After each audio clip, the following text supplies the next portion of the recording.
Outer Orange.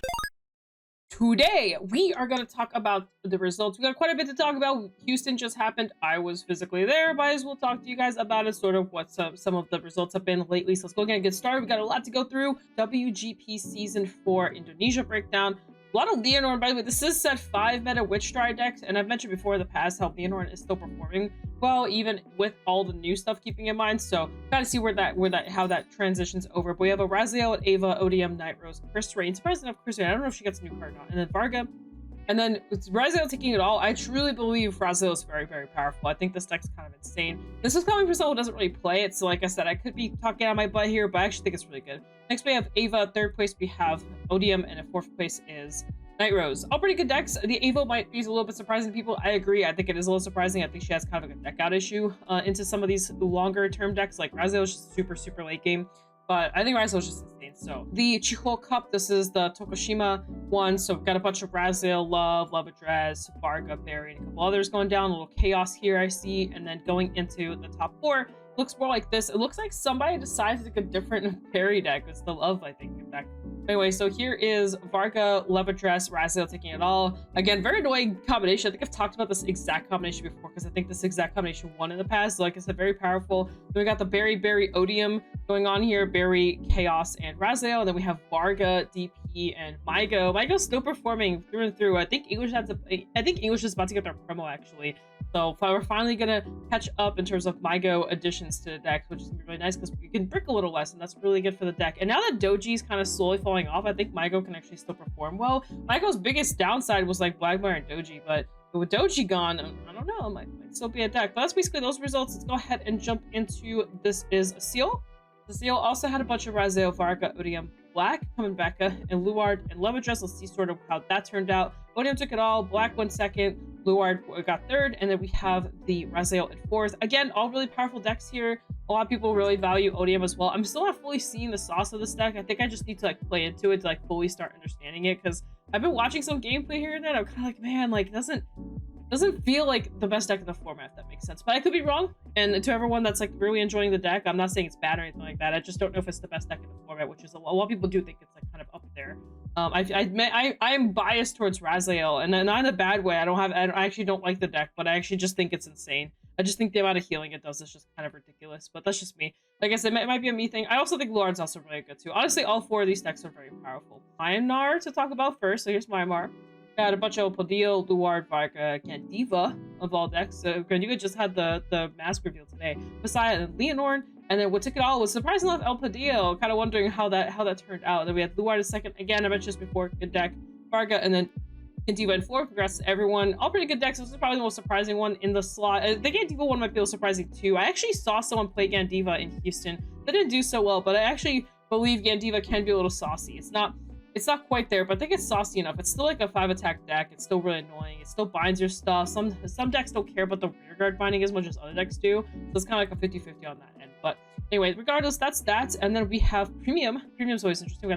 I'm actually been more interested in Premium just like watching the results because they've been slightly moving around a little bit. So we have 2 Link Jokers, but really showing popularity. So we have 2 Link Joker, 1 Dimension Police, 2 different kind of Link Jokers, by the way, from the looks of it. And then we have, I think this is Crest, and this is the more lucky kind of Chaos version. Anyway, 1 Murakumo, very old deck, 1 Iwatama, 1 Grand Blue, and 1 Oracle Think Tank, and then everything, DP took it all, with 2nd being a Link Joker, 3rd being Katrina, and 4th being Joker. Again, very interesting. There's been some kind of sauce with like this deck recently. I faced it personally. I definitely see it. It's definitely powerful. I do play Bermudas. I have a little bit of an easier time, but I will not lie. I haven't been testing it that well, but I can definitely see where this deck can be performing. If it has certain decks that can answer, all that kind of fun stuff. Probably good. I'm not a Link Joker player. I wouldn't know. I do know DP really well, though. DP is definitely really obnoxious. I think if you play this deck like just perfectly, this deck's really hard to beat. It just doesn't care what your opponent's doing on the other side. It will just, if you just don't have the answer, you don't have the answer. That's how this deck plays, and it's very, very hard to play into. Houston results as well. So I was there for Houston. So this was, I didn't play Standard, I actually played Shadowverse, but I guess I'll talk about it.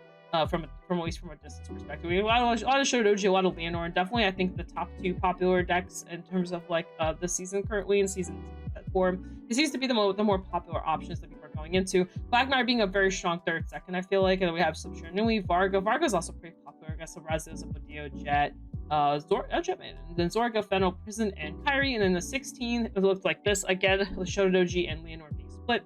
Quagmire, Shiranui, Jet, Rasleo, Zorga, and Varga.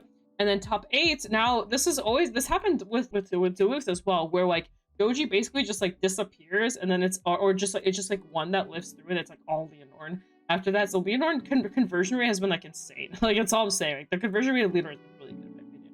Anyway, a lot of Leonorn, and then a lot of one-ofs, and then what took it all was, as per usual, Doji. It's always that one guy. It's like one guy that breaks through while all the rest of the Doji players die, and then just kind of takes it all the way. So yeah, we got first place with Doji, second place with Jet, third place with Blackmire, fourth place with Leonorn.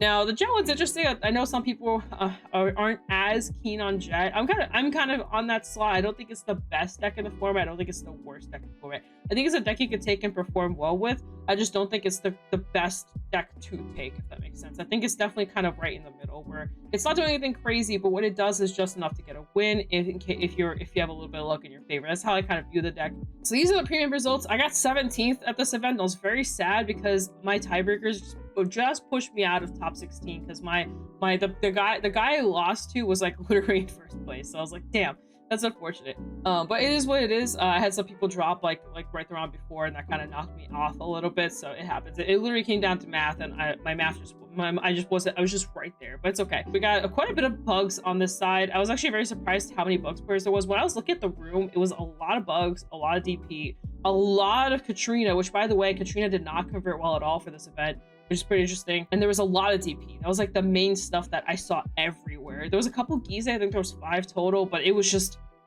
a lot of bugs, DP. Oh, and Nui was like another popular pick as well. It was definitely very much up there. But that's kind of sort of what I saw. And I faced a lot of Katrina in my opinion, like more than I was expecting to. But yeah, overall it was a pretty like balanced room, but I think the heavier side was, from what I saw, was definitely that. I got every other table had like a freaking Katrina. I swear, there's so many Katrina players. Anyway, overall we got a bunch of bugs. We got Nui, Angel Gize, Deleters, Link Messiah Deleters. There's a little bit of a difference here in deck building. And then we have Jewel Knights. This deck's really scary when it goes first. I faced the guy. He's the guy that got in, and I didn't get in because he was my last round, actually. Then we have Jets, we have Reindeer, Katrina, and then Night Rose, and an NLK made it through. I do remember someone was talking about the NLK breaking through, so one made it in. And then this is what top 8 looks like. So basically just a little bit smaller. We got Mega Colony, Link Joker, Gear Chronicle, Nupatama, Royal Paladin, Ancient Feather, and Bermuda Triangle. And then going into our first, second, third, and fourth here. So we have first place with Bugs. So it was a Bugs mirror. And second place with Andrew Williams, someone I know actually, also with Bugs. He's a big Bugs fan. At third place, Luke Leonard, which also was playing Deleters. And at fourth place was Nui to finish it off. So a bunch of basically control. A bunch of control just kind of won this thing because Bugs is basically control. Deleters is a form of control depending on the build you're on. And then Nui is also a form of control depending on the build you're on. So I look at these all like forms of control decks with like some aggression.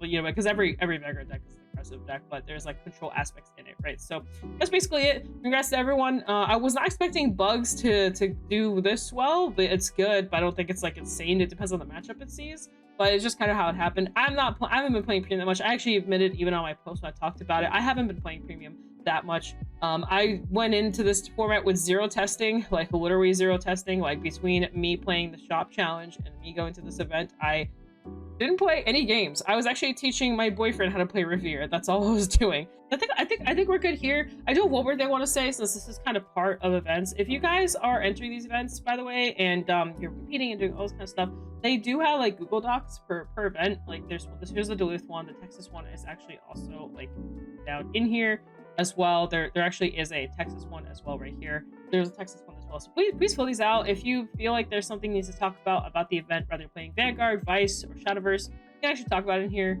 I would really recommend giving this information, talk about the stuff in here. If there's something you didn't like, there's definitely things that should change. From my perspective, there's definitely a couple things that should change. I'll be making a whole video on it, but I thought I'd throw it here at the end as well, since you guys watch my results videos. Please check this out. It's very, very important. If you go to any of the events, as far as I know, I don't know how Europe and AO is. I know NA has the little QR codes they get to scan. You can just fill it up on your phone. It doesn't take that long, but just, you know, give your information, send the feedback. They are really curious about the feedback. They really want to improve.